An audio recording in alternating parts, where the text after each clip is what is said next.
రోజు రోజుకి గోల్డ్ రేట్లు పెరుగుతున్నాయి. తాకట్లో ఉన్న బంగారానికి వడ్డీలు పెరుగుతున్నాయని టెన్షన్ పడుతున్నారా? కొమ్మూరి గోల్డ్ వచ్చాక ఆ టెన్షనే పోయింది. Kommuri gold. Hi welcome to our channel. Present మనతో పాటు దాము బాలాజీ గారు సీనియర్ జర్నలిస్ట్ ఉన్నారు. వారితో ఒకసారి మాట్లాడదాం. నమస్కారం సార్. నమస్తే సార్, పాప జాహ్నవి కనిపించకుండా పోయి దాదాపు 3 వారాలు గడుస్తున్నప్పటికీ ఇప్పటికి కూడా ఆచూకీ అయితే లభ్యం కాలేదు. అయితే పాప కనిపించకపోయినప్పటి నుంచి కూడా చాలా మంది జ్యోతిష్యులు బయటకు వచ్చేసి పాప అక్కడ ఉంది, ఇక్కడ ఉంది, ఈ రోజు వస్తుంది, ఆ రోజు వస్తుంది చెప్పడం మనం చూసాం. అయితే ఇప్పుడు ఏకంగా 100 మంది జ్యోతిష్యులు ఇంకొక వారం రోజుల్లో పాప దొరుకుతుందని చెప్పినట్టుగా వార్తలు వస్తున్నాయి సార్. మరి ఎవరి 100 మంది జ్యోతిష్యులు? వాళ్ళు చెప్పినట్టు నిజంగా పాప అంటే ఇన్ని రోజులు దొరకలేదు, మరి ఇప్పుడు 1 వీక్ లో దొరుకుతుందా? అసలు వీళ్ళు ఏం చెప్తున్నారు సార్? దీనికి సంబంధించి ఏం చెప్తారు మీరు? మామూలుగా సైన్స్ అందుకోలేని చోట ఇటువంటి మూఢనమ్మకాలు ఉంటాయి. సైన్స్ డెవలప్ అయ్యే కొద్దీ మూఢనమ్మకాలు తగ్గుతాయి యాక్చువల్గా. అయితే మూఢనమ్మకాలని బిజినెస్ లాగా పెంచి పోషించే బ్యాచ్ కూడా ఉంటారు. అది ఈ మధ్యకాలంలో సోషల్ మీడియా వచ్చినాక మరొకసారి మూఢనమ్మకాలను పెంచి పోషించడం, ఈ జ్యోతిష్యం ఇవన్నీ కూడా వచ్చాయి. అయితే ఈ అమ్మాయి కేసులో ఆల్రెడీ 22 days అయిపోయింది. ఇవాళ 23rd డే. సో అంటే మే 6 తేదీన మిస్ అయింది. అందువల్ల ఇప్పటికి కూడా ఎటువంటి ఆనవాళ్ళు లేవు. జస్ట్ పుకార్లు, లీకులు ఇవి వస్తున్నాయి తప్ప క్లారిటీ అయితే ఇప్పటికి కూడా పోలీసులు ఇవ్వలేకపోతున్నారు. పోలీసులు మీడియాతో మాట్లాడి కూడా చాలా రోజులు అయిపోయింది. అంటే అసలు ఏంటి, ఏం జరుగుతుంది, అప్డేట్ ఏంటి, ఏమన్నా క్లూస్ దొరికాయా, ఏవి కూడా లేవు. ఇప్పటికి కూడా జనం ఆ పాప ఏమైంది అన్న ఆతృతతోనే ఎక్కడ కనబడినా కూడా మనలాంటి వాళ్ళు కూడా పాప ఏమైంది, అసలు నిజంగా బతుకుందా, ఇలాగా అడుగుతున్నారు. సో అందుకని ఒక అనిశ్చిత పరిస్థితి, అన్సర్టనిటీ ఉంది, ఎక్కడ క్లారిటీ లేదు. అలాంటప్పుడు ఖచ్చితంగా జ్యోతిష్యులు కి డిమాండ్ ఉంటుంది. జ్యోతిష్యుడు ఏం చెప్తారనేది అందరూ కూడా చూస్తారనమాట. అందుకని సోషల్ మీడియాలో కానీ యూట్యూబ్ ఛానల్లో కానీ జ్యోతిష్యులు పెద్ద ఎత్తున ఇష్యూలో మాట్లాడడం మొదలుపెట్టారు. నిజానికి జ్యోతిష్యులకు కూడా ఎవరికేం తెలియదు. వాళ్ళు కూడా ఏంటంటే మామూలుగా అయితే పంచాంగం చూసి జ్యోతిష్యం చెప్తారు. పంచాంగం అనేది ఇండియాలో ఏర్పడడానికి ప్రధాన కారణం ఏంటంటే అగ్రికల్చర్ కోసం. అగ్రికల్చర్లో అంటే మనకి ఇండియా ఎక్కువగా రెయిన్ ఫెడ్ అగ్రికల్చర్ ఉన్నప్పుడు ఋతుపవనాల మీద ఆధారపడిన వ్యవసాయం, అంటే సైక్లికల్గా ఉంటుందన్నమాట. ఆ సైకిల్స్ని అర్థం చేసుకొని చాలా సైకిల్స్ని స్టడీ చేసి ఏ టైంలో ఏ వర్షం వస్తుంది, దానికి తగిన ఫెస్టివల్స్ని ఫిక్స్ చేసుకొని మర్చిపోకుండా దాంతో పంట ఇప్పుడు విత్తనాలు ఎప్పుడు రెడీ చేయాలి, పంటకి ఎప్పుడు ల్యాండ్ సిద్ధం చేయాలి, ఇవన్నిటికీ గైడెన్స్ కోసం పంచాంగం అనేది పెట్టారు.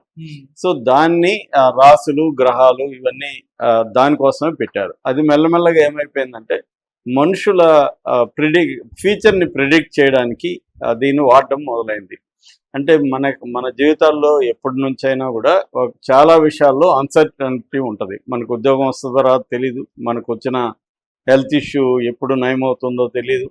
డాక్టర్లు కూడా కొన్ని రకాల హెల్త్ ప్రాబ్లమ్స్కి సరైన మెడిసిన్ ఇప్పటికి కూడా లేదు. చివరికి జలుబు వచ్చినా కూడా దాన్ని ఇమీడియట్గా తగ్గించే మెడిసిన్ ఇప్పటికి కూడా లేదు. అది వారం అదేదంటారు కదా, వేసుకుంటే వారం, వేసుకోకపోతే 7 రోజులని, అలాగా అయిపోయింది. కాబట్టి ఇప్పటికి కూడా అనేక హెల్త్ ఇష్యూస్కి మందు లేదు, ఉన్నా కూడా పనిచేయవు. అదేదో పతంజలి అనుకుంటా, KNY పతంజలి జోకేస్తాడు, ఇంగ్లీష్లో మందులకి పేర్లు ఉంటాయి, ఇంగ్లీష్లో జబ్బులకి పేర్లు ఉంటాయి కానీ మందులు ఉండవని. అంటే ప్రతిదానికి పేరు పెడతారు కానీ దానికి మందు ఉండదని అలోపతిలో.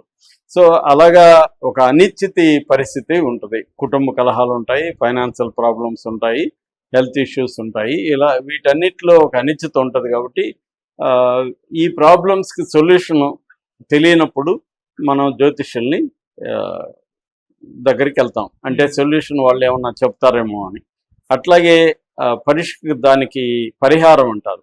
అంటే మనకు సమస్యలు బాగాలేనప్పుడు ఈ పరిహారం చేసుకోండి, ఈ గుడికి వెళ్ళండి, లేకపోతే ఈ నవగ్రహాలు చుట్టూ తిరగండి, లేకపోతే పలాని శివలింగాల దగ్గరికి అంతా వెళ్ళండి, ఏదో ఒక ప్రోగ్రామ్ మనకి ఇస్తారు. ఆ ప్రోగ్రాంలో లేదా శాంతి చేయడమో, ఇంకోటి చేయడమో, హోమం చేయడమో చేస్తారు. అంటే ఇవన్నీ చేస్తే నీ సమస్యలు సాల్వ్ అవుతాయి, నువ్వు అనుకున్న సాధిస్తావు, సక్సెస్ అవుతావు, నీ కెరీర్లో కావచ్చు, నీ బిజినెస్లో కావచ్చు, ఇంకో చోట. సో ఇది ఒక ఫార్ములా, జ్యోతిష్యానికి సంబంధించి ఫార్ములా. అట్లాగే మిస్సింగ్ కేసుల్లో కూడా ఇప్పుడు తల్లిదండ్రులకి ఒక పెయిన్ అనేది ఉంటుంది. ఎప్పుడు అసలు బతుకుందా లేదా తెలియదు. నెంబర్ 1, బతుకుంటే ఎక్కడుందో తెలీదు, ఏ కండిషన్లో ఉందో తెలీదు.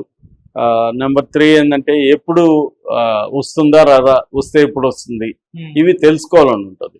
ఇవి మూడిటికి ఆన్సర్ చెప్పేవాళ్ళు ఎవరు లేరు. అంటే మామూలుగా అయితే మిస్సింగ్ కేసులో ఇన్వెస్టిగేటివ్ డిపార్ట్మెంట్సే వీటికి ఆన్సర్లు చెప్పాలి. కానీ ఈ కేసులోకి వచ్చేసరికి పోలీసులు మామూలుగా ఎక్కడా లేనంతగా దీనికి సెర్చ్ ఆపరేషన్ కండక్ట్ చేశారు. ఈ పాప విషయంలో ఎప్పుడూ లేనంతగా, ఎక్కడా లేనంతగా కండక్ట్ చేశారు. అయినా వాళ్ళకి దొరకలేదు. దొరకనప్పుడు ఇంక వాళ్ళు మాత్రం ఏం చేస్తారు? సో అందుకని సెర్చ్ ఆపరేషన్ కూడా ఆపేశారు. ఇప్పుడు వాళ్ళ ఇంటికి ఎవరు కూడా వెళ్ళట్లేదు. నిన్న కూడా అక్కడ లోకల్ ఛానల్ వీడియోస్ చూస్తే ఆ ఇంటి దగ్గర ఎవరు లేరు జనం. పోవడం కూడా ఛానల్స్ కూడా మానేస్తాయి కదా, వ్యూస్ తగ్గిపోయే కొద్దీ ఛానల్స్ కూడా మానేస్తాయి, మీడియా వెళ్ళడం మానేసింది. ఈ నేపథ్యంలో జ్యోతిష్యులు దాదాపు 100 మంది ఆల్మోస్ట్, అంటే అందరూ యావరేజ్లో, కొంతమంది ఏమో జూలై ఎండ్కి వస్తుంది అంటారు, కొంతమంది సెప్టెంబర్కి అంటారు. యావరేజ్లో ఒక వారంలో మీ పాప దగ్గరకు వచ్చేస్తుంది అని చెప్తున్నట్టుగా మనకి వార్తలు వస్తున్నాయి. అయితే ఇది నాలంటోడైతే నమ్మము. ఎందుకంటే జ్యోతిష్యం అనేది ఒక ప్రిడిక్షన్ అంతే.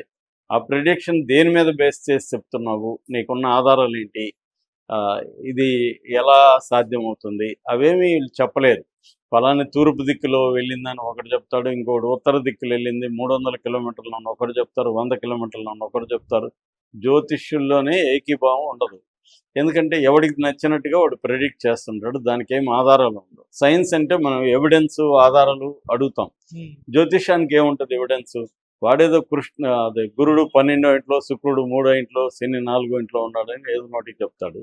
అసలు గురువు ఎందుకు ఉంటాడు ఆడ, శుక్రుడు ఎందుకు ఉన్నాడు, ఆడుంటే మనకేంటి పరిస్థితి? వీటికేమి ఆధారాలు ఏమి ఉండవు అన్నమాట జ్యోతిష్యంలో. సో అది బేసిక్గా ప్రెడిక్ట్ చేసే ఒక సైన్సు. అట్లాగే ఫాల్స్ హోప్ ఇచ్చే ఒక శాస్త్రం అని చెప్పుకోవచ్చు. మనుషులకు ఒక ఫాల్స్ హోప్ ఇస్తుంది. అంటే ఒక 6 నెలల తర్వాత నీకు బాగుంటుంది, నువ్వు ఈ వ్రతం చేస్తే, లేకపోతే ఈ పూజ చేస్తే నీకు నీ ఆరోగ్య పరిస్థితి మెరుగుపడుతుంది అని చెప్పినప్పుడు ఆ హోప్తో వాళ్ళు పనిచేస్తుంటారు. సో అందువల్ల ఈ పాప విషయంలో కూడా వారంలో వస్తుందా రాదా అనేది పక్కన పెడితే ఒక హోప్ని వీళ్ళు క్రియేట్ చేశారు. ఆ హోప్ ఏంటంటే పాప బతికే ఉంది అనేది ఫస్ట్ హోప్. అంటే చనిపోలేదు, బతికే ఉందంటే తల్లిదండ్రులకి ఒక నెమ్మది ఉంటుంది, ఎక్కడో చోట ఉందేమోలే, ప్రాణాలతో ఉందేలే అన్న ఒక ఇది ఉంటుంది. పోలీసులు కూడా జంతువులు తీసుకెళ్ళలేదు, కొండ చెరువులు ఏమీ హాని చేయలేదు, కోతులు ఏమి చేయలేదు, యాక్సిడెంట్గా ఎక్కడ పడిపోలేదు, ఇవన్నీ కూడా పోలీసులు కూడా కన్ఫర్మ్ చేశారు. అంటే పాప బతికే ఉంది అనేదే పోలీసులు కూడా చెప్తున్నారు. అదే విషయాన్ని జ్యోతిష్యులు కూడా చెప్తున్నారు. కాకపోతే జ్యోతిష్యులు ఏంటంటే ఈ ఫ్యూచర్కి సంబంధించి హోప్ ఇస్తారు. పోలీసులు చెప్పలేరుగా, వారంలో వస్తుంది, 20 రోజులు వస్తుంది అని పోలీసులు చెప్పారని పోలీసులను పట్టుకుంటారు. ఏం సార్ చెప్పారు మీరు, ఏ బేస్ మీద చెప్పారు సార్ అని పోలీసులను అడుగుతారు. అదే జ్యోతిష్యుడు చెప్పారనుకో ఎవరు అడగరు, ఏ బేస్ మీద చెప్పామని అడగరు, ఎందుకు రాలేదని కూడా అడగరు. దానికి మళ్ళీ వీళ్ళేదో చెప్తారు, 3వ ఇంట్లో శుక్రుడు 6వ ఇంట్లోకి వెళ్ళాడు అందువల్ల లేట్ అవుతుందని చెప్పగలరు. కాబట్టి అంటే బేస్ లేనప్పుడు, సైంటిఫిక్ బేస్ లేనప్పుడు మళ్ళీ మార్చుకోవడం పెద్ద విషయం కాదు జ్యోతిష్యానికి. సో మనం పోయి అడిగామనుకో వాడు ఇంకేదో చెప్తాడు అనమాట. నువ్వు సరిగ్గా పూజ చేయలేదనో, ఆ వ్రతం ఇదనో, లేకపోతే నీ కొడుకు జాతకం వల్ల నీ జీవితం ప్రభావితం అయిందనో, అప్పుడు నీ కొడుకు జాతకం నాకు చూపించలేదనో ఏదో ఒకటి చెప్పగలిగి కవర్ చేసుకుంటారు. కానీ పోలీస్ ఇన్వెస్టిగేషన్లో కానీ డాక్టర్లు కానీ వీళ్ళు చెప్పిన దాన్ని మనం గట్టిగా ప్రశ్నిస్తాం. ఎందుకంటే అది నమ్మకం కాదు, సైన్స్ కాబట్టి.